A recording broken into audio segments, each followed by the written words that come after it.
کہتے ہیں اصل بادشاہت تخت پر نہیں انصاف پر ہوتی ہے، اور اصل عزت اونچے لباس میں نہیں بلکہ عاجزی اور وفاداری میں چھپی ہوتی ہے۔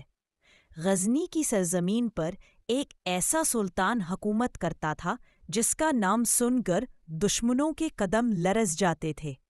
وہ تھا سلطان محمود غزنوی، وہ بادشاہ جس نے کئی سلطنتیں فتح کیں، بت کدے گرا دیے اور اسلام کا پرچم دور دور تک لہرا دیا۔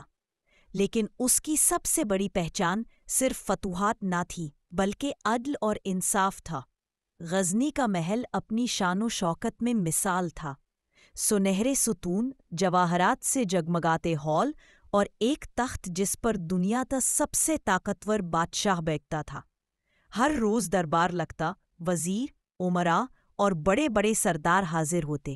ان کے چہروں پر غرور چھلکتا، کپڑوں میں قیمتی ریشم، ہاتھوں میں جواہرات کی انگوٹھیاں، اور سب سے آگے تخت پر وہ سلطان بیٹھتا جس کی ایک جنبش سے سلطنت ہل جاتی۔ اسی دربار میں ایک اور شخصیت کھڑی تھی، سادہ لباس، عاجزی سے جھکی آنکھیں اور چہرے پر وفاداری کی روشنی۔ وہ تھا ایاز۔ ایاز دراصل ایک غلام تھا، مگر اپنی عقل، وفاداری اور خدمت گزاری سے سلطان محمود کے دل میں وہ جگہ بنا چکا تھا جہاں بڑے بڑے وزیر بھی نہ پہنچ سکے تھے۔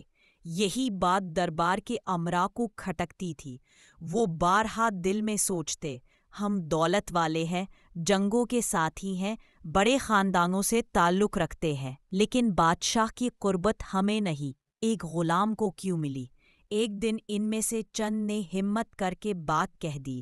وہ سلطان سے عرض گزار ہوئے، جہاں پناہ، ہم حیران ہیں، اس ایاز کو اتنی عزت کیوں مل رہی ہے؟ یہ ایک غلام ہے، دربار کی عزت دار نشستوں پر یہ کیسے کھڑا ہو سکتا ہے؟ کسی نے طنز کیا، کیا بادشاہ کا رازدار ایک غلام ہو سکتا ہے؟ کسی نے کہا، یہ قربت ہمارے کسی وزیر کو ملنی چاہیے تھی، نہ کہ ایک ایسے غلام کو۔ سلطان نے ان کی باتیں سنی، مسکرائے مگر کوئی جواب نہ دیا، صرف ایک دن چپ چاپ سوچتے رہے، پھر فیصلہ کیا کہ اپنے درباریوں کو حقیقت خود دکھائیں گے۔ اگلے دن جب دربار لگا، سلطان محمود نے ایک بڑا اور قیمتی صندوق منگوایا۔ صندوق میں جواہرات، سونا، موتی اور قیمتی کپڑے بھرے ہوئے تھے۔ سلطان نے اعلان کیا، آج ہر شخص کو اختیار ہے کہ اس صندوق کو کھولے اور جو چاہے لے لے۔ وزیر اور امراء حیران رہ گئے، ان کی آنکھوں میں لالچ جھلکنے لگا۔ ایک ایک کر کے سب آگے بڑھے، کسی نے سونا اٹھایا، کسی نے ہیرے چنے، کسی نے موتیوں کی مالا لی۔ وہ اپنے کپڑوں میں خزانہ بھرنے لگے۔ ان کے چہروں پر خوشی تھی جیسے زندگی کا سب سے بڑا موقع ہاتھ آ گیا ہو۔ سب کی نظریں اب ایک ہی سوال پر تھی، ایاز کیا کرے گا؟ جب آخر کار ایاز کی باری آئی تو پورے دربار میں خاموشی چھا گئی۔ سب امراء اپنی سانس روک کر اسے دیکھنے لگے۔ ایاز آگے بڑھا، صندوق کے قریب گیا، لیکن اس نے خزانے کو ہاتھ نہ لگایا۔ وہ سیدھا تخت کے پاس گیا، سلطان کے قریب جھکا اور نہایت عاجزی سے کہا، جہاں پناہ، مجھے اس خزانے کی ضرورت نہیں، میرا خزانہ آپ ہے، سب دولت آپ کی ہے، لیکن میری دولت آپ کی رضا ہے۔ میں خزانے سے سونا نہیں لوں گا، میں تو وہ چنوں گا جو سب سے قیمتی ہے، اور وہ ہے آپ۔ یہ الفاظ سن کر پورا دربار سناٹے میں ڈوب گیا۔ سلطان محمود کی آنکھوں میں آنسو آ گئے۔ وہ تخت سے اٹھے، ایاز کو سینے سے لگایا اور سب کو مخاطب کر کے بولے، یہی فرق ہے تم میں اور ایاز میں، تم سب نے دولت چنی لیکن ایاز نے وفا کو چنا۔ یہی وجہ ہے کہ یہ غلام نہیں بلکہ میرے نزدیک سب سے قیمتی ہے۔ دربار کے بڑے بڑے وزیر شرمندہ ہو گئے، ان کے چہرے جھک گئے۔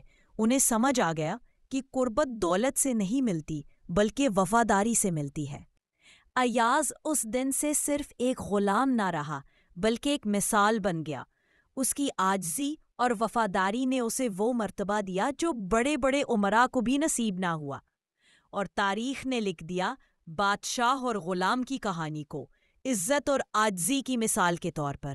یاد رکھو، دولت وقتی ہے، رتبہ وقتی ہے، تخت اور تاج سب عارضی ہیں، لیکن وفاداری اور عاجزی وہ خزانے ہیں جو کبھی ختم نہیں ہوتے۔